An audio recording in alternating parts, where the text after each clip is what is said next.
Okay, welcome in one and all. I'm now going to do my review for Saturday and Sunday's games of the NHL season. So the Ottawa Senators took on the Philadelphia Flyers. I did predict that Ottawa would get the victory, and they sure did in a 5-2 win. Jacob Shesterkin would start things off in the first, assisted by McEwen and Gregg. Uh, he would also get his second goal on the power play in the first, make it 2-0, assisted by Tarasenko and Sanderson. Travis Konechny would get a goal for the Philadelphia Flyers on the power play, assisted by Forster and Sanheim. So it was 2-1 after the first. Sanderson would score on the power play in the second for the Senators to make it 3-1, assisted by Tarasenko and Chichurkin.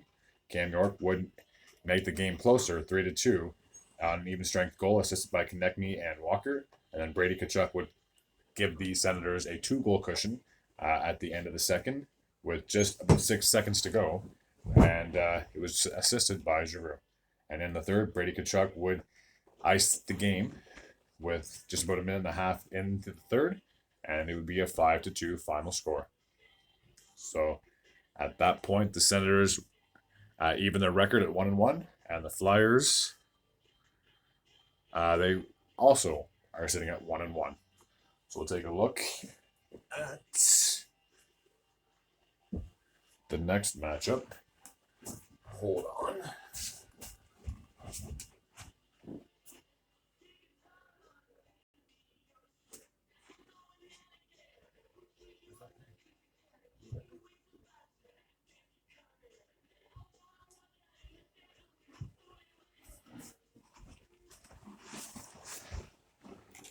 Okay, where are we? So the next matchup takes place in La Belle Province.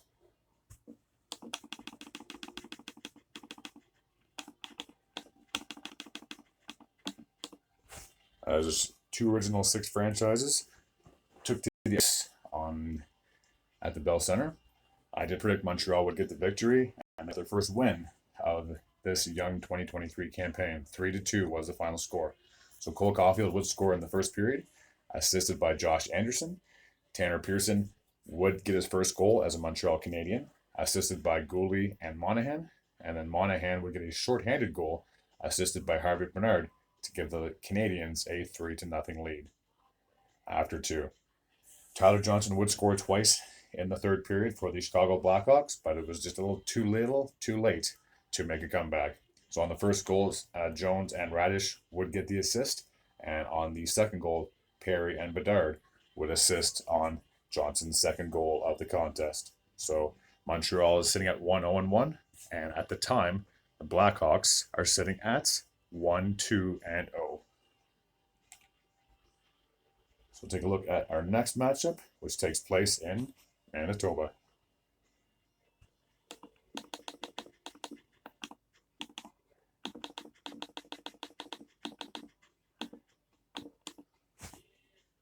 So an intriguing matchup to say the least. Paul Maurice, obviously former coach of the Winnipeg Jets, now a coach of the Florida Panthers. I did predict that the Jets would get the victory in this one, and it was a high-scoring affair to say the least. 6-4 was the final from Winnipeg. So we'll take a look at who scored. So Shifley would get a power play goal in the first, assisted by Connor and Morrissey. Sam Reinhart would also get a power play goal for the Panthers to tie things up at 1, assisted by Rodriguez and Matthew Tkachuk. So it was 1-1 heading into the second period. Rodriguez would get a goal less than 30 seconds into the second, assisted by Kulikov and Barkov. Kyle Connor would tie things up just about 10 seconds after that from Shifley and Belardi. Morgan Barron would give the Jets a 3-2 lead at that point, assisted by Kupari and Mason Appleton. And Dylan DeMello would get his first goal of the season, assisted by Perfetti and Niederreiter, just over 10 minutes to go in the second period. So it was 4-2 heading into the third and final frame. Mason Appleton would get a shorthanded goal, assisted by Captain Adam Lowry to make it 5-2. Connor Verhaeghe would score to make it 5-3, assisted by Tkachuk and Rodriguez. Rodriguez would score yet again to give the to make it 5-4 for the Panthers, assisted by Barkov and Reinhardt. And then Kyle Connor evidently put the game on ice with a power play goal, assisted by Josh Morrissey, to make it 6-4 for the final score. So the Jets are sitting at 1-1-0 on the season, while the Florida Panthers are still looking for their first win of the season, sitting at 0-2-0. Our next matchup takes place in Massachusetts.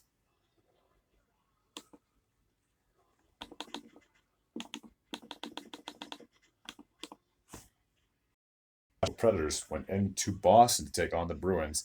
I did predict that Boston would get the victory. It was a closer contest than anticipated. 3-2 was the final score. So Colton Sissons would kick things off in the first for the Nashville Predators, assisted by Sherwood and Tyson Barrie. James Van Riemsdyk would get his first goal as a Boston Bruin on a power play, assisted by Brad Marchand and Charlie McAvoy. So it was 1-1 heading into the second period. David Pastrnak would give the Bruins a 2-1 lead. No assists were on that. Colton Sissons would get his second goal of the game, an even strength goal from Josi and Forsberg. So it was tied at 2 heading into the third and final frame. James Van Riemsdyk would get his second goal of the game, also on a power play. So 2 power play goals for him in the contest, assisted by Charlie McAvoy and David Pastrnak, and that would be the game-winning goal from Boston. So they are sitting at 2-0-0, while the Nashville Predators are sitting at 1-2-0 on the season. Our next matchup takes place in Ohio.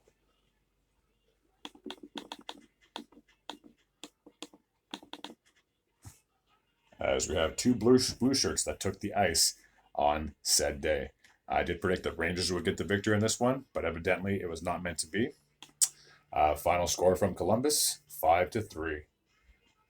Eric Gustafsson would start things off in the first for the Rangers, giving them a 1-0 lead, assisted by Fox and Vesey. Boone Jenner, who had an amazing game, would tie things up on an even strength goal from Gaudreau and Marchenko, and he would score again just 8 minutes after that to give the Columbus Blue Jackets a 2-1 lead, assisted by Johnny Gaudreau and Perovirov. So it was 2-1 heading into the second period. Jenner would get a hat trick, scoring in the second period, making it 3-1, assisted by Beam. David Jiricek would give the Blue Jackets a 4-1 lead, assisted by Patrick Laine and Perovov. So it was 4-1 heading into the third and final frame. Will Cooley would give the Rangers their second goal of the game, assisted by Trocheck and Gustafsson. Dustin Danworth would score an even strength goal for the Blue Jackets, assisted by Sillinger and Johnson to give the Blue Jackets a 5-2 lead. And then Kreider would score with just over 30 seconds on a power play, assisted by Panarin and Fox. But at that point, it was too little, too late. So the Blue Jackets are sitting at 1-1-0, and the Rangers have the same record. Our next matchup takes place in Michigan.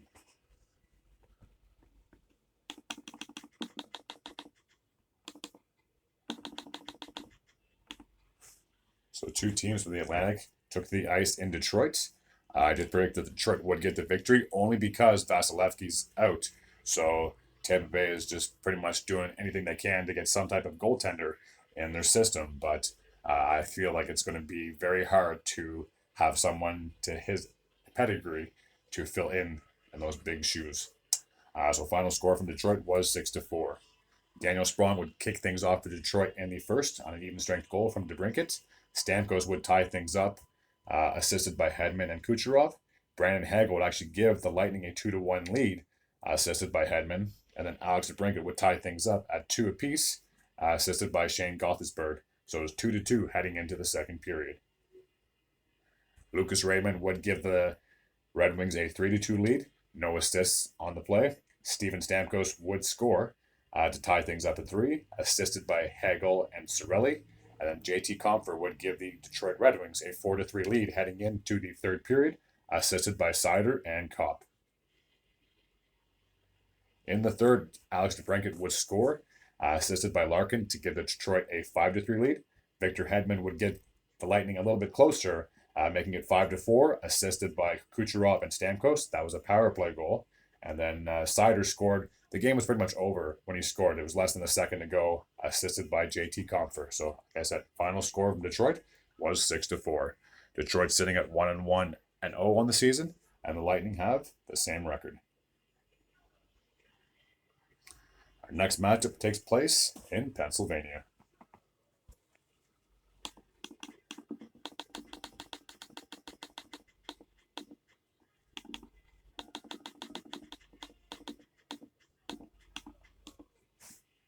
So the Calgary Flames went into Pittsburgh to take on the Penguins. I did predict that Calgary would get the victory only because the Penguins had played the night prior, but it was not meant to be. Final score from Pittsburgh was 5-2. So there was no scoring in the first period. Matt Coronado got a power play goal for the Calgary Flames in the second, assisted by Elias Lindholm and Rasmus Andersson. So it was 1-0 after 2, heading into the third period, where there was just an onslaught of goals, to say the least. So less than 20 seconds into the third, Brian Rust would get an even strength goal from Chris Letang and Jake Gensel. Riley Smith would score his first goal as a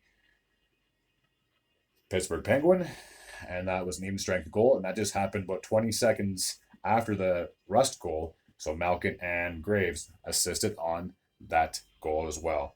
And just over 5 minutes after that goal happened, Jake Gensel would get his first of the game, assisted by Letang and Crosby to give the Penguins a 3-1 lead. Evgeny Malkin would push their lead to 4-1 with just over 6 minutes to go.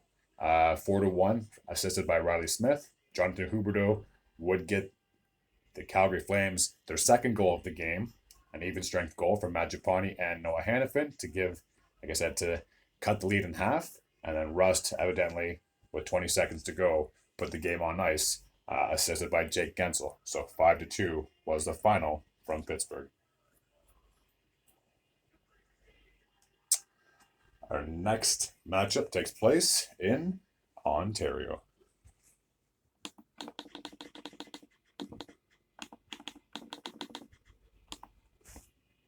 As the Minnesota Wild went into Toronto to take on the Maple Leafs, I did predict that the Leafs would get the victory. I didn't think it was going to be as high of a scoring of a matchup as it was, but 7-4 was the final from Toronto. So in the first, Ryan Hartman would kick things off for the Wild, giving them a 1-0 lead, just under 10 minutes into the game, assisted by Kaprizov and Broden. Austin Matthews would get his first of many goals to tie things up, just over a minute after the Hartman goal. Matthews would get his second goal less than 2 minutes after he got his first on a power play to give the Leafs a 2-1 lead. And William Nylander, with just over 20 seconds to go in the first, would score from Tavares and Domi to give the Leafs a 3-1 lead after one.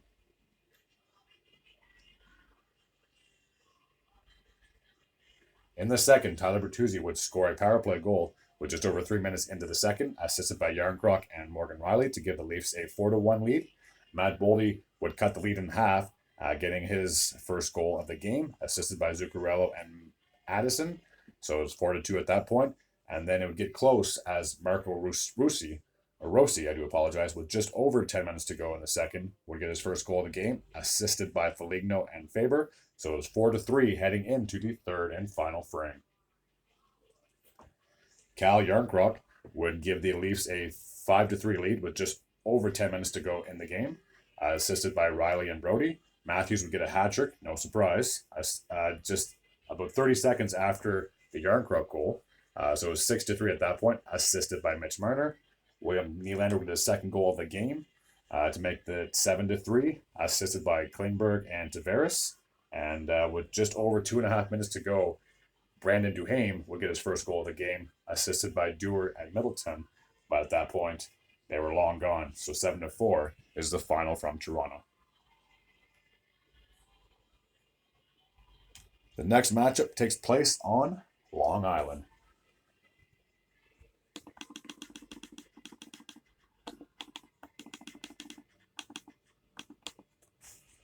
As we would have the Buffalo Sabres, who took on the New York Islanders. I did predict that Buffalo would get the victory, but unfortunately it was not meant to be. It was a close contest. 3-2 was the final from New York, who got their first win of the season, their first game of the season, and their first home opener of the year as well. So a lot of firsts for the Islanders. So in the first, ironically, Brock Nelson would kick things off, assisted by Pierre Engvall. Kyle Palmieri would make things 2-0 with just under 2 minutes to go in the first period. I do apologize. Assisted by Nelson and Pulak, so it was 2-0 after the first. Jordan Greenway would cut the lead in half as he would get his first goal of the year, assisted by Middlestad and Benson. So it was 2-1 heading into the third and final frame. Middlestad would get his first goal of the game to tie things up at 2, assisted by Benson and Rasmus Dahlin. And then with just over 6 minutes to go in the game, Casey Cizikas would get his game-winning goal, assisted by Palesh and Clutterbuck. So 3-2 was the final from New York. So they're obviously sitting at 1-0-0 on the season, while the Sabres are still looking for their first win of the year, sitting at 0-2-0.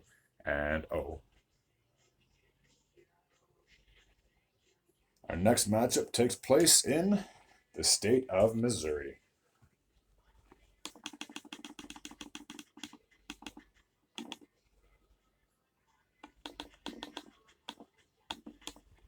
So we have the Seattle Kraken, who went into St. Louis to take on the Blues. I did predict that the Blues would get the victory. It took until the shootout to determine a winner of this contest, so it was a close one to say the least. So there were only 2 goals that happened in regulation. Nothing happened in the first. Jaden Schwartz would get his first goal of the season, I believe, on the power play. Just 40 seconds into the second period, assisted by Bjorkstrand and Dunn. And with just over 12 minutes to go in the second, Jordan Kyrou would even things up, assisted by Robert Thomas. And speaking of Robert Thomas, he would get the shootout winner goal for the St. Louis Blues. So the Blues are now sitting at 1-0-1 on the season, while the Seattle Kraken have fallen to 0-2-1, if I'm not mistaken. So they're still looking for their first win of the 2023 campaign. Our next matchup takes place in Alberta.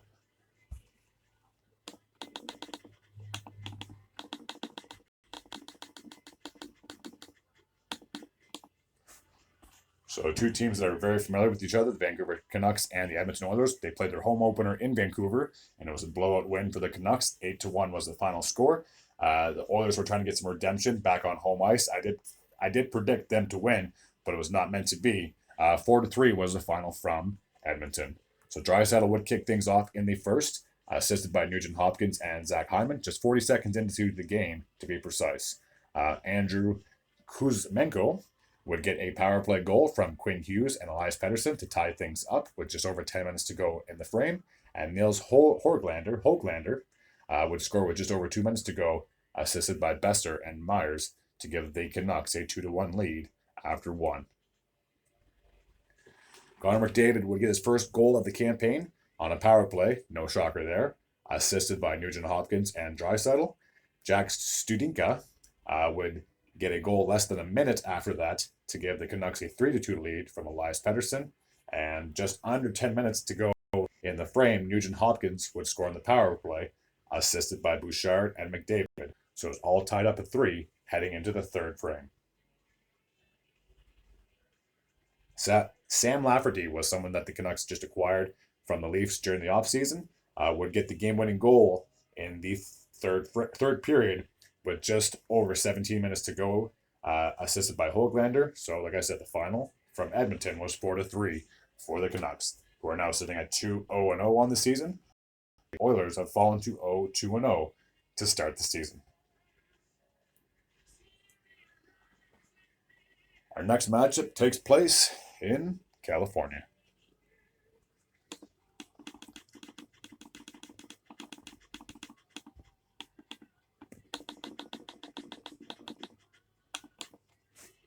As the Colorado Avalanche went into San Jose to take on the Sharks, I did predict that the Avalanche would get the victory. It took until the shootout to decide a winner of the contest. So there are only 2 regulation goals that happened.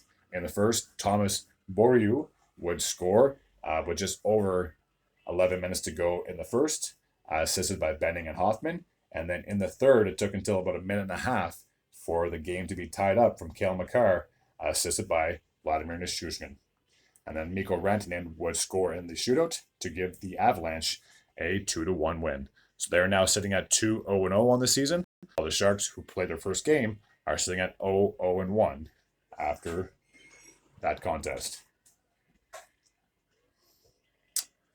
Our next matchup takes place in the state of Nevada.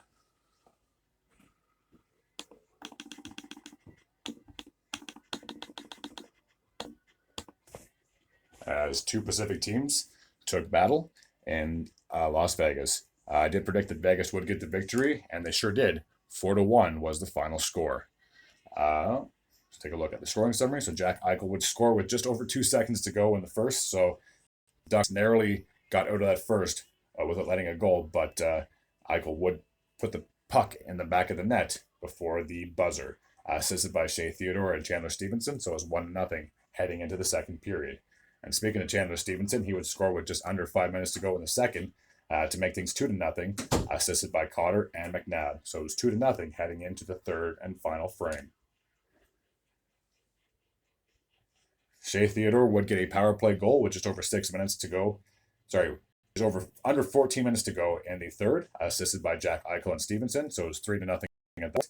Mason McTavish would get the first goal for the Ducks of the season, assisted by Drysdale and Ryan Strome. That's just about 30 seconds after the Theodore goal. And then with just about 2.5 minutes to go, Jonas Ronberg would ice the game at 4-1, assisted by Haig and Nick Roy. So the Vegas Golden Knights are sitting at 3-0-0 on the season, while the Anaheim Ducks are sitting at 0-1-0. And the last game from that Saturday night took place in Los Angeles. And I will pull that scoring thing up just one moment.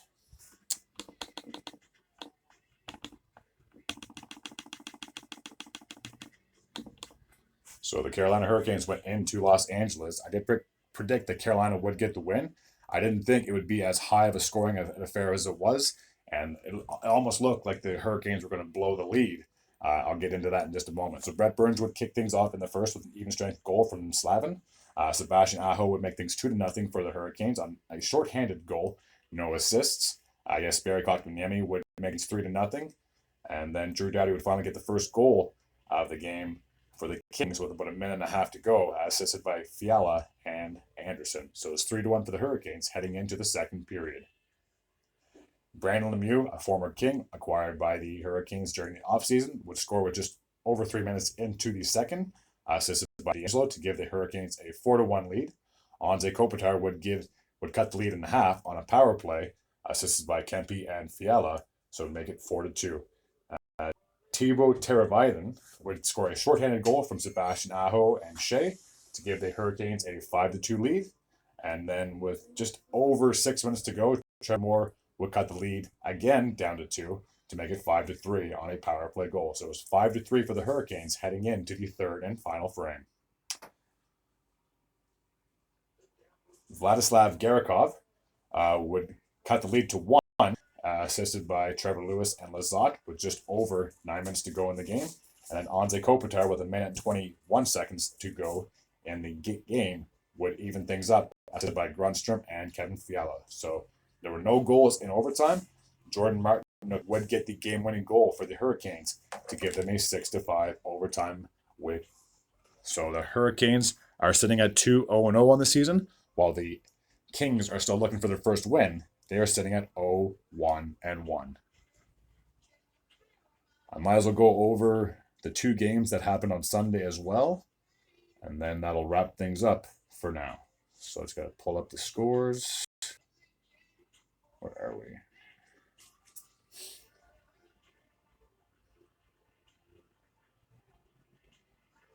So on Sunday's schedule, like I said, there are only 2 games on tap, so I'll bring those teams up and I'll go over the scores and where they're sitting at right now on the season.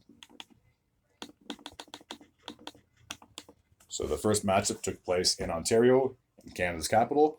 The Ottawa Senators took on the Tampa Bay Lightning. I didn't have time to make my preview yesterday, but I would have predicted that the Senators would get the victory only because I believe that Tampa is kind of handicapped now they don't have Vasilevsky in the back of their net. Final score from Ottawa was 5-2. So Tarasenko would get his first goal as a Senator, an even strength goal just about 7 minutes into the first, assisted by Greg and Chichurkin. So it was 1-0 for the Senators heading into the second period. Anthony Cirelli would tie things up just a minute into the second period, assisted by Radish and Junot. Then Brady Tkachuk would score to give the Senators a 2-1 lead with just under 10 minutes to go in the second, assisted by Claude Giroux. Tanner Jean would tie things up for the Lightning with 7 minutes to go in the second, assisted by Isimot and Hedman. So it was 2-2 at that point. And with just under a minute to go in the second, Matthew Joseph would get his first goal of the season, assisted by Vladimir Tarasenko to give the Ottawa Senators a 3-2 lead heading into the third and final frame.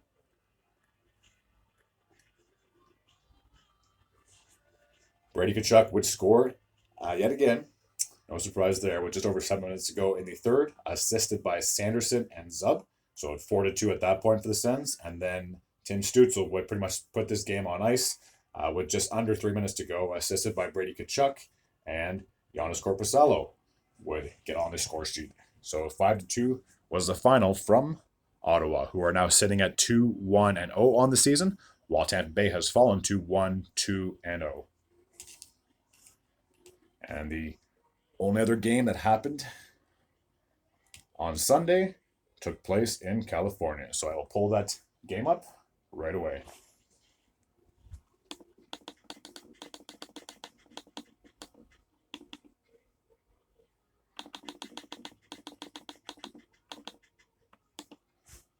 So the Hurricanes and Ducks took place. Both these teams did play Saturday nights. I thought just because the Hurricanes went to a shootout and had that obviously that longer game than expected against the Kings and almost had that blown lead, that they would probably be coming into this with not as much confidence. I would have predicted that the Ducks would have gotten the victory, despite the fact that they also played the night before, and they did. So I could have been 2-0 at that point on my predictions. So I'll take a look at the scoring summary. Where are we? So in the first, Sam Carrick would get an even strength goal with just under 7 minutes into the game, assisted by Leeson. Frank Vaterno would give the Ducks a 2-0 lead with just about 11 and a half minutes to go in the first, assisted by Drysdale and Cam Fowler.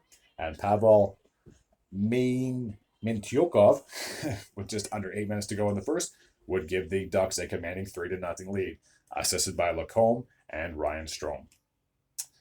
In the second period, Teuvo Teravainen would cut the lead to 3-1, and an even strength goal, assisted by Shai and Pesci, with about 6 minutes to go, I do apologize, in the contest. Frank Vaterno, just 3 minutes after that, would increase the Ducks' lead to 4-1, assisted by Ryan Strome and McTavish. So it was 4-1 for the Ducks heading into the third and final frame. Teuvo Teravainen will get his second goal of the game on a power play, assisted by Brent Burns and Dmitry Orlov. And then Martin Nishis would get the Canes a little bit closer at 4-3 with about 4.5 minutes to go on a power play, assisted by Bunting and Tony DeAngelo.